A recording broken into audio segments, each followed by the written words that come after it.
Shalom saudara-saudari yang terkasih dalam nama Tuhan Yesus Kristus. Pada pagi hari ini kita akan merenungkan kebenaran firman Tuhan di dalam 2 Korintus pasal 4 ayatnya yang ke-17. Sebab penderitaan ringan yang sekarang ini mengerjakan bagi kami kemuliaan kekal yang melebihi segala-galanya, jauh lebih besar daripada penderitaan kami. Saudara-saudari yang terkasih dalam nama Tuhan Yesus, apa arti tidak sebanding? Bicara sebanding artinya kita sedang membandingkan antara dua hal. Ayat renungan kali ini berbicara tentang perbandingan antara penderitaan dan kemuliaan.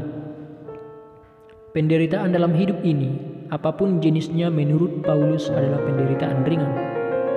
Paulus tidak sedang bermaksud meremehkan beban kesulitan kita. Paulus juga tidak sedang mereduksi atau mengurangi bobot beban kehidupan yang harus kita pikul. Penderitaan seberat apapun dianggap ringan oleh Paulus jika dibandingkan dengan kemuliaan kekal yang akan kita terima kelak. Penderitaan apa yang menghampiri manusia? Bermacam-macam jenis penderitaan bisa datang di dalam kehidupan manusia. Ada penderitaan karena salib Kristus. Maksudnya, demi mempertahankan kesucian hidup sesuai kebenaran firman, maka kita menjadi menderita. Tetapi ada juga yang penderitaan yang disebabkan oleh kita sendiri, seperti kecerobohan alias kekurang hati-hatian, kesombongan dan merasa mampu, sok jago. Kita akhirnya menderita.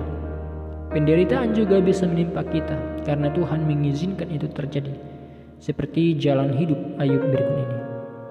Pementasan drama kehidupan Ayub.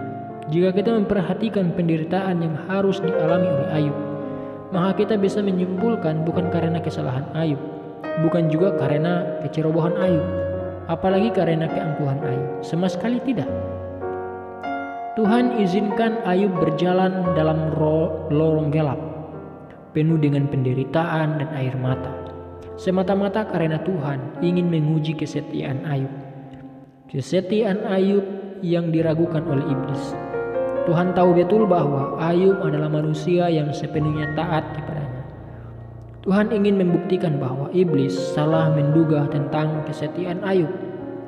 Ayub bisa menerima semua peristiwa yang merenggut kebahagiaannya dalam sekejap itu. Terbukti dari ucapan Ayub kepada istrinya berikut ini. Tetapi jawab Ayub kepadanya, "Engkau berbicara seperti perempuan gila." Apakah kita mau menerima yang baik dari Allah, tetapi tidak mau menerima yang buruk? Dalam kesemuanya itu, Ayub tidak berbuat dosa dengan bibirnya. Ayub tidak berhenti sampai di situ. Dengan penuh keyakinan dia berkata, "Karena ia tahu jalan hidupku, seandainya ia menguji aku akan timbul seperti emas." Nah, penderitaan ringan apa yang dialami Paulus? Dalam suratnya kepada jemaat di Korintus, Rasul Paulus menekankan tentang penderitaan ringan yang sekarang ini.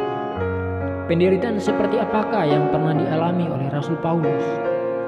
Mulai dari pukulan sebanyak 39 kali, hampir mati saat diseret keluar dari sebuah kota, kelaparan sampai mengalami karam kapal sebanyak 3 kali. Anda bisa bayangkan, semuanya hampir merenggut nyawanya. Paulus menyebutnya penderitaan ringan. Hebat Paulusnya kan?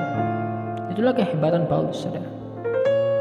Yang berikutnya adalah kemuliaan kekal dalam Alkitab. Arti kata kemuliaan dipakai kata kabod bahasa Ibrani. Doksa dalam bahasa Yunani artinya mulia, agung, makmur, berlimpah.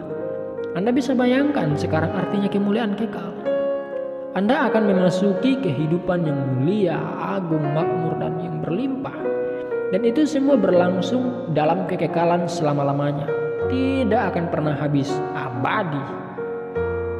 Kini kita paham mengapa Paulus mengatakan melebihi segala-galanya. Bahkan Paulus melanjutkan dengan kalimat, "Jauh lebih besar daripada penderitaan di dunia ini." Kita semua tahu bahwa suatu hari kita akan masuk ke dalam kehidupan kekal di surga yang permai. Kehidupan di surga itu menjadi impian dan kerinduan setiap anak-anak Tuhan. Kemuliaan kekal akan dianugerahkan kepada setiap orang yang bisa bertahan menghadapi segala macam penderitaan di dunia ini. Apakah ada penderitaan ringan yang bisa dibandingkan dengan kemuliaan kekal? Luar biasa dahsyat bukan? Renungkan dan jadilah bijak. Selamat beraktivitas, terus jaga kesehatan, tetap semangat, Tuhan Yesus memberkati. Shalom.